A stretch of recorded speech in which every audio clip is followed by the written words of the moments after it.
It's been called the most epic tale of greed, corruption, and drug-fueled insanity to hit the big screen in over a decade. Best Actor candidate Leonardo DiCaprio calls the film a modern-day Caligula. And critics are hailing it as one of the most daring comedies Hollywood has ever produced. Yes, The Wolf of Wall Street is all of that and much more. Once deemed too racy, even for Hollywood's liberal R-rating label, Wolf was initially slapped with an NC-17 rating, forcing Oscar-winning director Martin Scorsese to trim many a scene from the original adaptation of Jordan Belfort's best-selling novel based on Belfort's real-life escapades in the early 1990s. The first 3 minutes of the film almost defy description, and the craziness just continues on, bludgeoning the viewer with scenes that literally beg the question, did that really happen? A massive yacht sank, a mandatory no sex zone sign needed in the office restrooms, dwarf tossing.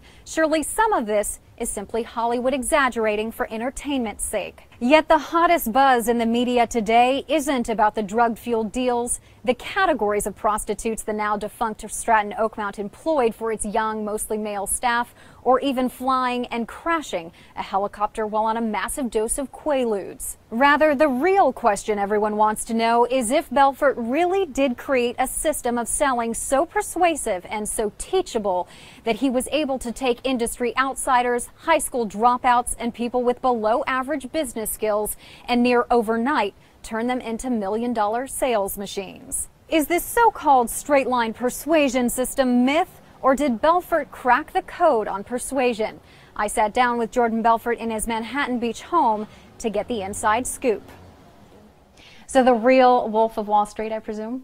Yes, I am the real wolf, although I'm a kinder, gentler version of the guy that's on the silver screen for sure, and certainly a more ethical version, but that is me.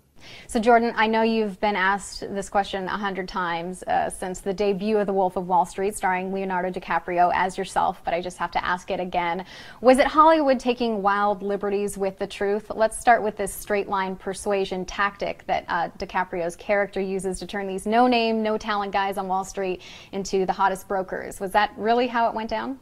Well, yes, it's true. The straight-line system was something I created that allowed me to take these talentless dimwits, you could call them, and turn them into a world-class salespeople. But in the movie, the only liberty is that they collapse time. They make it seem like, one day I pick up a script and I'm like, with this script, I'm going to turn you guys into the best salesman on earth. And it didn't quite go down there. What happened was I stumbled upon this untapped niche in the stock market, which was selling $5 stocks to the richest 1% of Americans, very sophisticated business owners.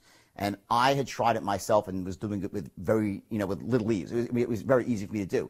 My junior partner, great sales guy, I trained him. He was able to do it as well.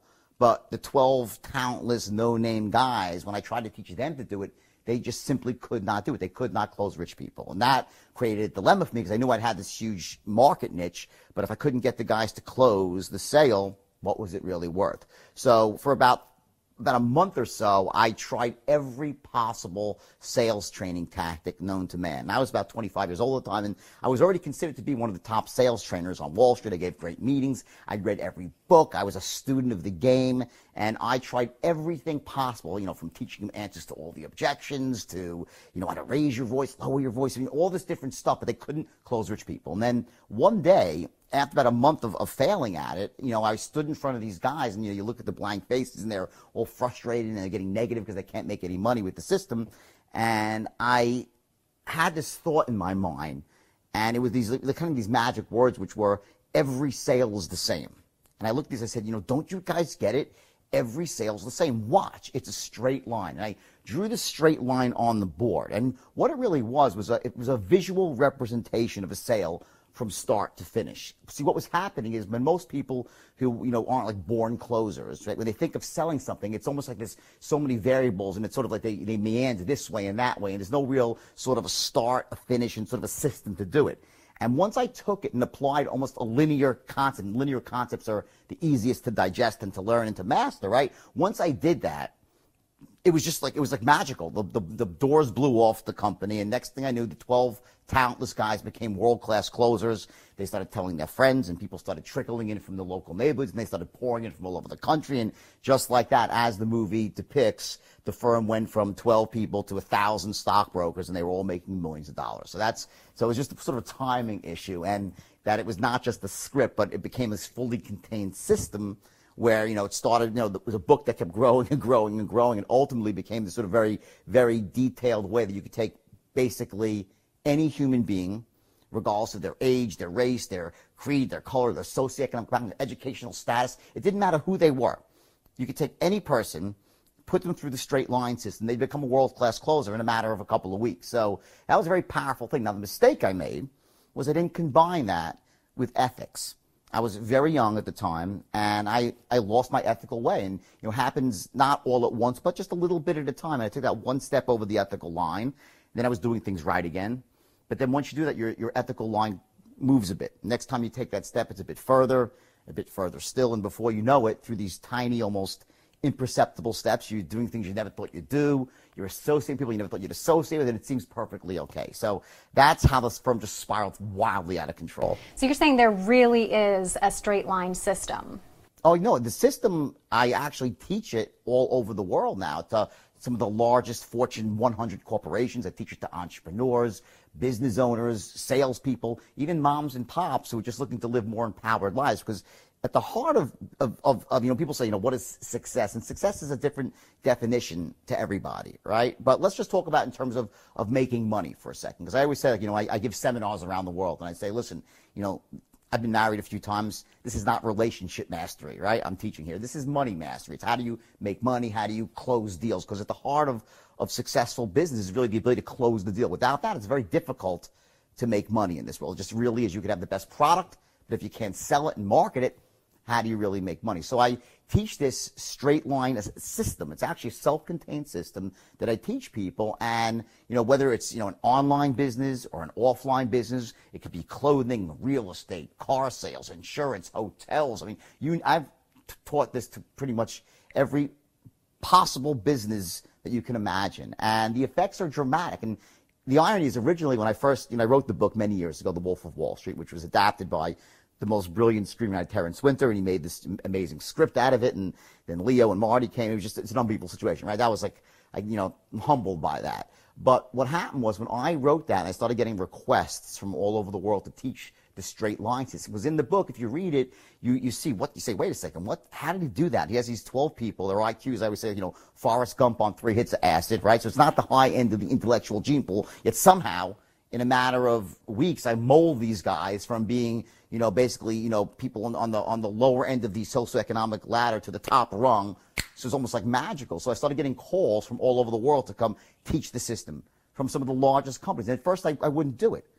I actually said no. I was giving motivational speeches about, about how do you come back from failure and about, feeling good and trying to sort of live in power lives, but not about selling, because I was nervous that almost like it was such a powerful system that if in the wrong hands, you could hurt people with it. You can manipulate people. You can get people to buy things they shouldn't buy, do things they shouldn't do. And that's not cool. And I was just saying, there's no way I'll teach it. And then I was with Leo one day, and he's like, I think you kind of like lost your mind a bit with this whole thing. It's not the system that was, evil. It's what you were doing with it. It's like a gun. A gun could either be evil in the hands of a terrorist, just rifling people away, right? Or in the hands of a mom whose house is being invaded by about 5 rapists, well, then the gun's a good thing, right? So it's like, a system itself has, not the benign and malevolent. It's really the intention of the person using it. In fact, when I started teaching it, I made people sign disclosure they would never use it for unethical purposes. And to me, once I shifted my message and said, listen, I'm willing to teach this straight line system,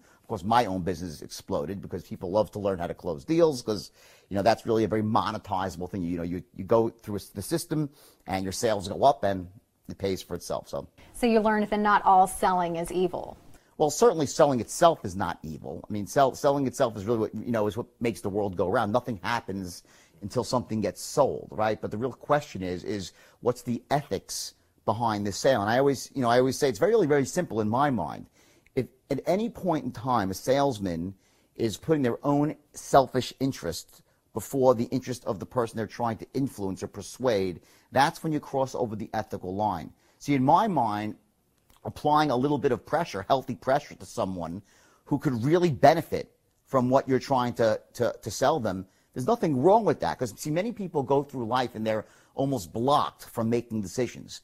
They have been taught since they're this big, by their parents and by, don't trust a salesperson, don't do this, always from a fear-based point of view, and they live life with lack. They don't live a life of abundance. So they go through, they might need something, like, let's say it's an insurance, let's make up something, like an insurance product, life insurance. They have a family, right? And it's a 35-year-old man. He's got 2 kids, and he should have life insurance, right? But he's so blocked about buying or trusting, he won't make a decision. He's just, he's one of these slow, methodical people, and then all of a sudden, God forbid, he passes away, his family's exposed. So ask yourself this question.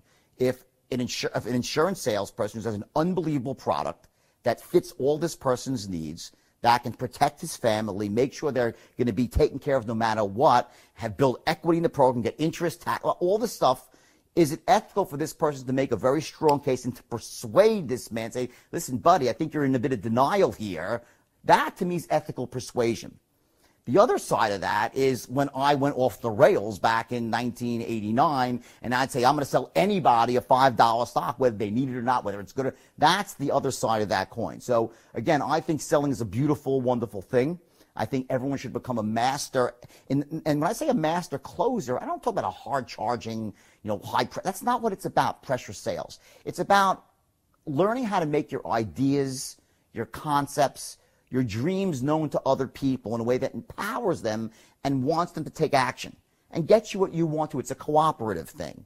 It's not about you getting what you want and them getting the short end of the stick. It's about 2 people coming together. One person has something the other person needs, and the person who has it being able to fill that need elegantly and help the person, empower them, and make money too. To me, that's what really business is all about. So you mentioned this straight line persuasion system as being every sale is the same. Can you expand on that a little bit? Yeah, sure. That's really what's at the heart of the straight line, in the sense that, you can look at a sale and approach it in a way where, there's a start and there's a finish, and there are certain things that have to happen along the way. In other words, it's not like some random, bizarre, psychic thing when someone goes from saying, let me think about it, to saying, yeah, let's do it. And that's really what sales, what persuasion's all about. It's not about getting people who say no to say yes. You don't want to get those people. Well, if they want to say no, then they don't want it. That's fine. You should really try to get them out of the equation before you even try to sell to them, those who really aren't interested and can't benefit from your product.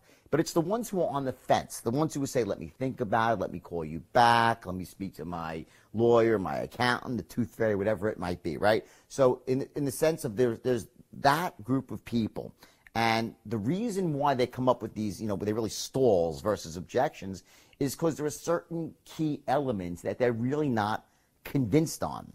And those elements, they're in every single sale that you can imagine, whether you're selling something that's tangible like a car or a piece of clothing or a computer, or the intangible, whether it's like investing in an idea, okay, where it's not like a product, so to speak, but it's just something that you can't put your hands in. It's the same thing, and those things must line up before someone says yes. So what happened is, and the reason, it was almost like I cracked the code for influence, because remember this movie, The Italian Job? It's a great movie, right? And in the movie, it's about safe crackers. And a master safe cracker, he's played by Donald Sutherland, and when he cracks a safe, what he does is he actually puts his ear to the safe and he spins the dial and listens for that click. And once he has that click, that's one number to the combination. But does the safe open? No, because there's more than one number, one part of a combination. There's like 3 or maybe 5 numbers. Same thing goes in situations of influence. There's 5 things, there's 5 numbers that have to be hit on before someone's going to say, yeah, let's do it. So that's why every sale is the same, because you have to line up those 5 numbers. What I did with the straight line system is I came up with this sort of a syntax, essentially a formula, a strategy for lining up those 5 core elements the same way every time. What I was doing before I invented the straight line, I was doing it automatically.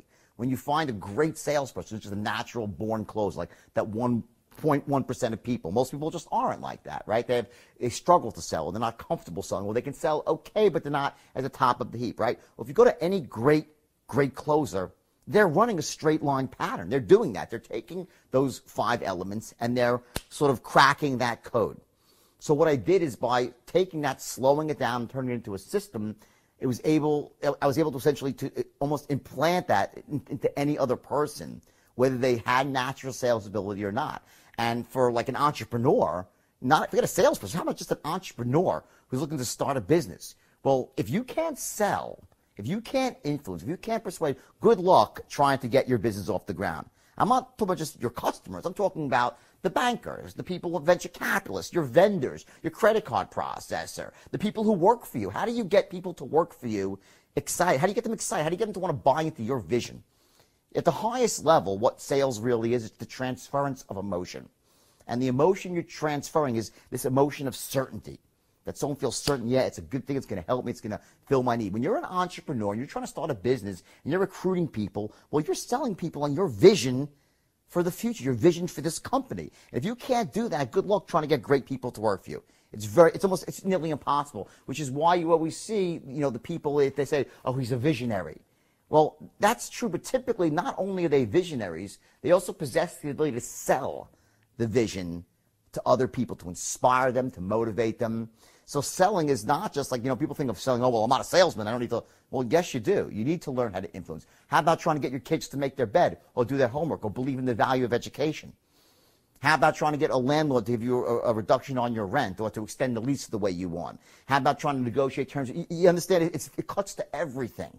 So I always look at this, when I say I cracked the code on influence, what I really did essentially was I was, by working backwards almost, by saying I'm going to start at the end and go to the beginning, say what has to happen before someone says yes. I was able to take that and put it into this system that took the no-name, talentless guys and turned them into millionaires. And shame on me for being foolish enough and stupid enough at 25 years old to take the first, $5 or $10 million and think, hey, let me live out every adolescent fantasy I ever had, starting with buying a white Ferrari Testarossa because Don Johnson had one, and going out to the Regent Beverly Wilshire Hotel because Richard Gere had done it in Pretty Woman, and thinking that greed was good because Gordon Gekko had said it. Right now I'm, 50 years old and I know better. Okay, I understand that success without ethics and integrity isn't success; it's failure. So I was forced to start over again. And now I teach things in a very, very different way. The straight line system represents ethical persuasion. So correct me if this is just rumor, but I understand now you dedicate a portion of your work to protecting consumers in a different way, that is protecting them from the con artists out there. Is that true? Yeah, well, on a couple of different levels. For instance, one of the things I always say, which is great with the straight line system, is once you learn it, it almost gives you a shield against being manipulated by an unscrupulous salesperson, because you could see it coming a mile away. Even this most subtle thing where they try to use tonality to influence you emotionally, or they try to future pace you, meaning to put you in the future using their product and feeling it. All these things that salespeople do. Now, it's once you realize they're doing it, that doesn't mean that you can't enjoy that process. Because if you need what someone's selling, hey, let them go ahead, sell me. Tell me why I need this. Tell me why I'm open to it.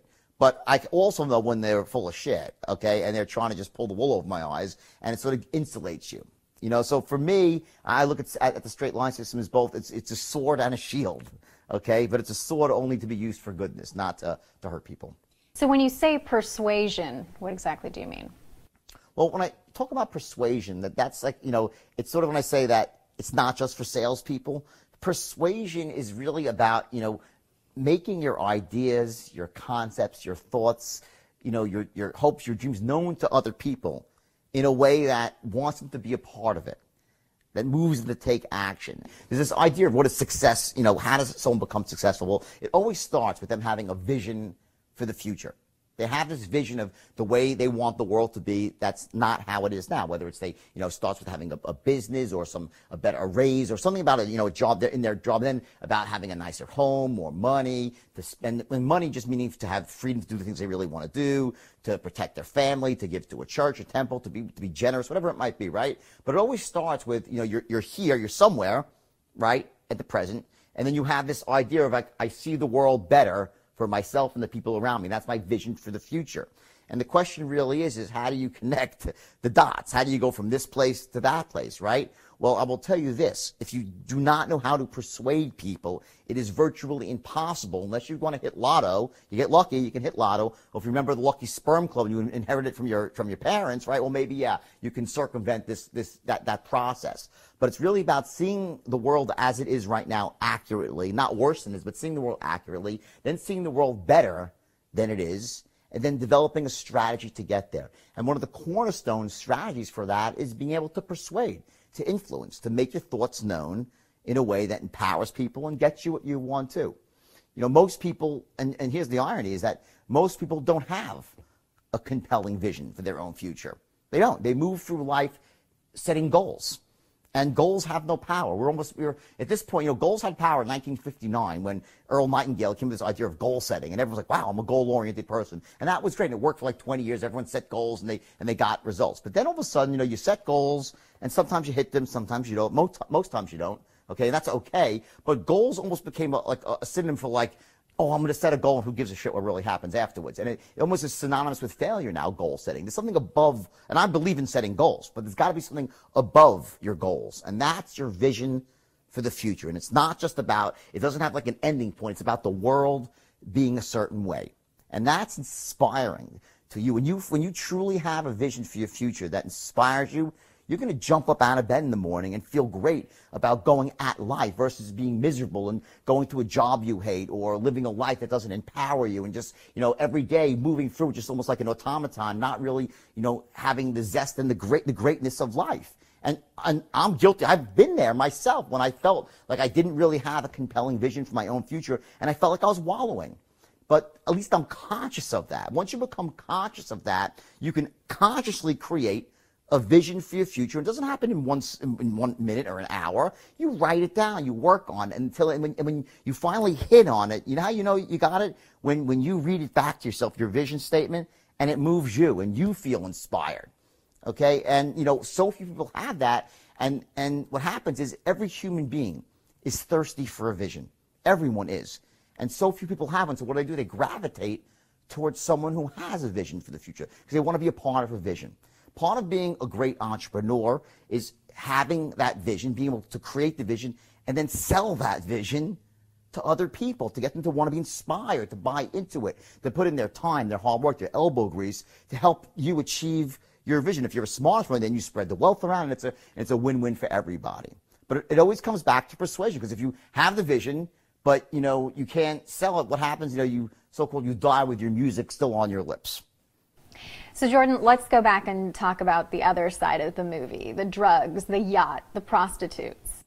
Oh my God. Well, unfortunately, most of that is true. I mean, the only thing that isn't true is sometimes the sequences, you know, the times are shifted and stuff like that. But I did do that stuff. I mean, I slept with all those prostitutes, and there's a couple of really embarrassing scenes there. And, you know, people would always say to me, how could you write that stuff? How could you, you know, admit to that? And I said, well, you know, if I'm going to really write a memoir that's going to be, you know, real, it's going to be authentic, and it's going to resonate with people, I have to write the whole story. I have to, and, you know, the insanity, and it's meant to be insane. You know, some of the comments, negative comments I got from reviewers sometimes, like, oh, he's reveling in his insanity, like he seems so proud. And nothing could be further from the truth. I am totally not proud of those things I did. I'm embarrassed by some of them, but the idea was to take the reader on a journey into the mind of someone who had lost control.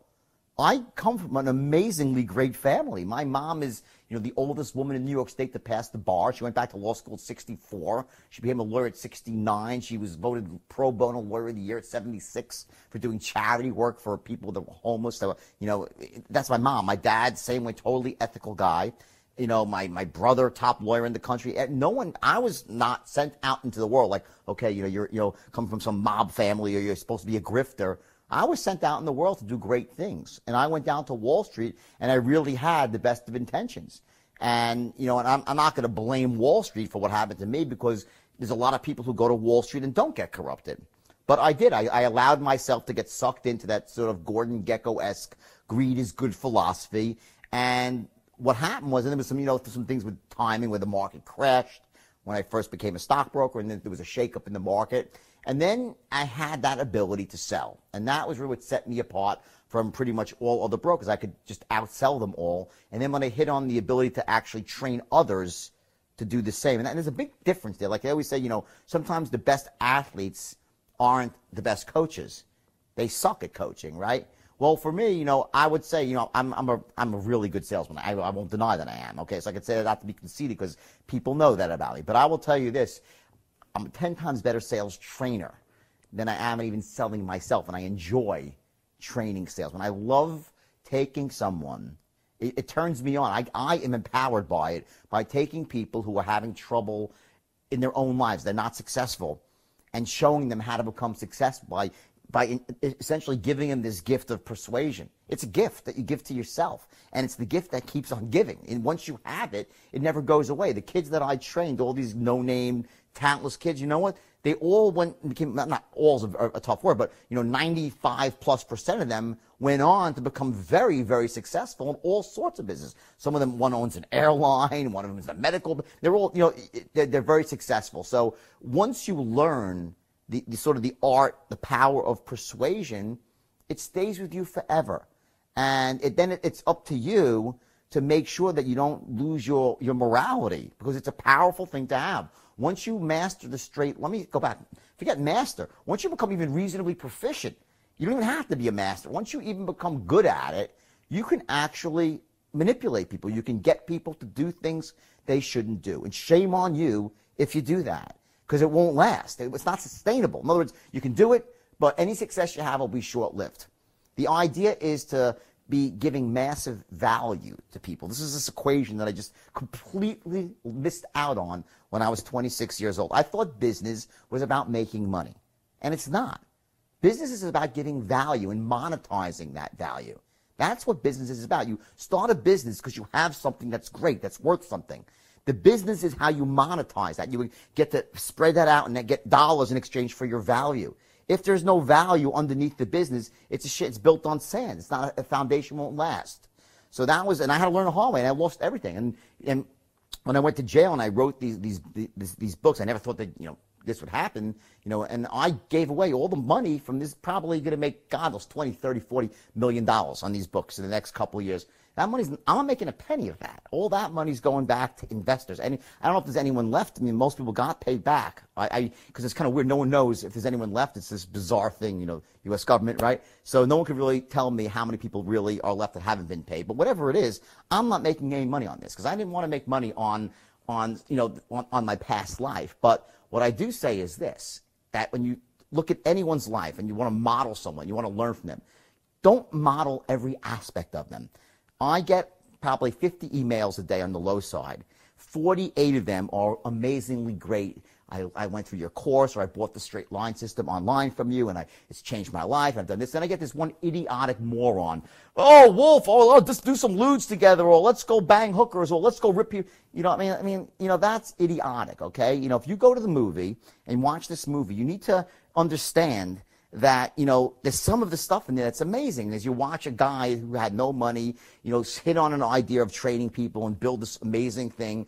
But this thing about, you know, all the hookers I slept with and all the cocaine I snorted, frankly, I'm lucky I'm still alive. It's by the grace of God I'm still alive, okay? And if I wouldn't have gotten caught, okay, by this Agent Coleman, who's a real, you know, he plays, it's Agent Denham in the movie, but it's Agent Coleman, who's a friend of mine now. We speak all the time, and by the prosecutors, I've given speeches at the Manhattan District Attorney's Office. So it's in other words, for me, it's important, it's very important to me that when people read my books or buy my system or go to the movie, that they take away the right message.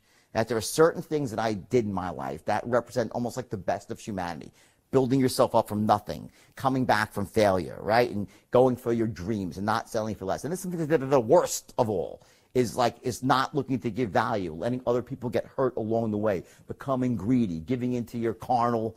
And listen, I love sex. Sex is great. Okay, I probably shouldn't have slept with all the prostitutes. I admit that, but I'm not sitting and saying I'm a goody two shoes. All, you know, I get people are people. We all have the, you know, I think one of Scorsese's gifts is that the reason people, you know, enjoy the movie so much is because he doesn't judge. He's like, listen, this is good people do bad things. Bad people do good. It's like you never really can. People are people, right? So I don't want to become this sort of a beacon of, like, you know, drugs are terrible. I mean, listen, some people can smoke pot and they live normal lives. I can't. Okay, doing drugs, and listen, cocaine's always evil. Okay, so but the point is that the movie, rather than being a tale of morality, okay, just remember this: the drugs, that aspect is not something you want to model in your own life. What you want to model is the ability to have an idea and a vision and go for it, not live in fear. And didn't Leonardo DiCaprio kind of give you a testimony off the record? He did. No, Leo actually. I think I said earlier about when I first was going out into the world to speak, I didn't want to teach sales. I says, it's too powerful, the straight line system. If I teach it, people can misuse it. And Leo's like, what are you crazy? Because the things, because we had been through this. Leo in the movie is just, he goes through the straight line system, and it's unbelievable. In fact, the movie ends with a seminar, and I have a cameo, which is great. I actually introduced myself. I introduced Leo as me, and he's giving a seminar to people, and teaching them how to sell using the straight line system, the logos in the back, and that's really, really cool. And Leo is just, I think and this is another interesting point, is that the movie, the script was written 6 years ago. I actually changed the ending of my own movie, because originally it ended with me in jail, the first script. Okay, and I was in jail, and that was the movie. Well, it got delayed for 6 years, and in those 6 years, I built up this really great business with teaching the straight lines. And Marty and Leo were so amazed, they changed the third act. So talk about having a vision for your own future and being able to really, no matter where you are in your life. I don't care if you're at the bottom of your life right now. You're in a spot where you think there's no way out. There's always a way out. And it wasn't easy. It wasn't like I just said, I'm going to go and become a speaker. I had all this negative baggage, negative press, all these things. Is he really rehabilitated? Is he reformed? Does he have some secret angle? All the stuff that I had to overcome. And it wasn't easy, and it wasn't always pleasant. But I had this vision. I knew where I wanted to go, and I worked really, really hard. And at the end of the day, Leo gave me this amazing testimonial where he, says, it's, my ambition and hard work. It's, how I transform people's lives and blah, blah, blah, blah, blah. And it was amazing. And then he wrote a letter as well, and it was great for my career. But the amazing part, I think, is to change the ending of your own life story. Now, my life's not over yet, hopefully. But, the movie ended in jail. Now it ends with my new business. That's the power of persuasion. I don't care where you are in your life. I don't care how low you've fallen from any mistakes you made. You're not the mistakes of your past. You're the resources and the capabilities that you glean from your mistakes. You get stronger with every screw up if you're willing to learn from them. If you want to dwell on the past and live in your past and live in the mistakes, then you're going to be paralyzed with fear and doubt and everything else, and you're never going to live life to the fullest. But if you're willing to take a good, hard look at the past and say, listen, that was not good. I did, and I'm going to switch I see what my mistakes were. I know what I did right, know what I did wrong, and get honest with yourself and learn from those mistakes. If you have this power of persuasion, the ability essentially to take a vision and turn it into reality, your life, I don't care where your life, you can come back from anything. And I'm living proof of that. And I think of those 50 emails I get a day, 48 are good. About 35 of them are just that. I was in a bad spot in my life, and I read your book, or I attended one of your seminars, or I bought the straight line system on the online course, and it changed my life. And to me, that is freaking cool. That's what it's all about. Hello, I'm Leonardo DiCaprio, and some of you may know that I'll be playing Jordan Belfort in the new film Wolf of Wall Street. Now, what separates Jordan's story from others like it is the brutal honesty in which he talks about the mistakes that he's made in his life. I've been in his company many times, but there is nothing quite like Jordan's public speaking and his ability to train and empower young entrepreneurs. Jordan stands as a shining example of the transformative qualities of ambition and hard work. And in that regard, he is a true motivator. From Wall Street broker to ethical persuasion advocate, Jordan Belfort now spends his time teaching major corporations, young entrepreneurs, salespeople, and anyone fascinated by the skill of persuasion his straight line system. He also spends as much time as possible away from the spotlight, living a quiet life at home with his family. The wolf may have lost his appetite for drugs and corruption, but he still enjoys the taste of the sale, and he is certainly a lone wolf in that regard. Still hailed as the best sales trainer in the world, Belfort vows to continue his cautionary tale, helping businesses and individuals ethically sell their products and services. I'm Lauren Dorsett.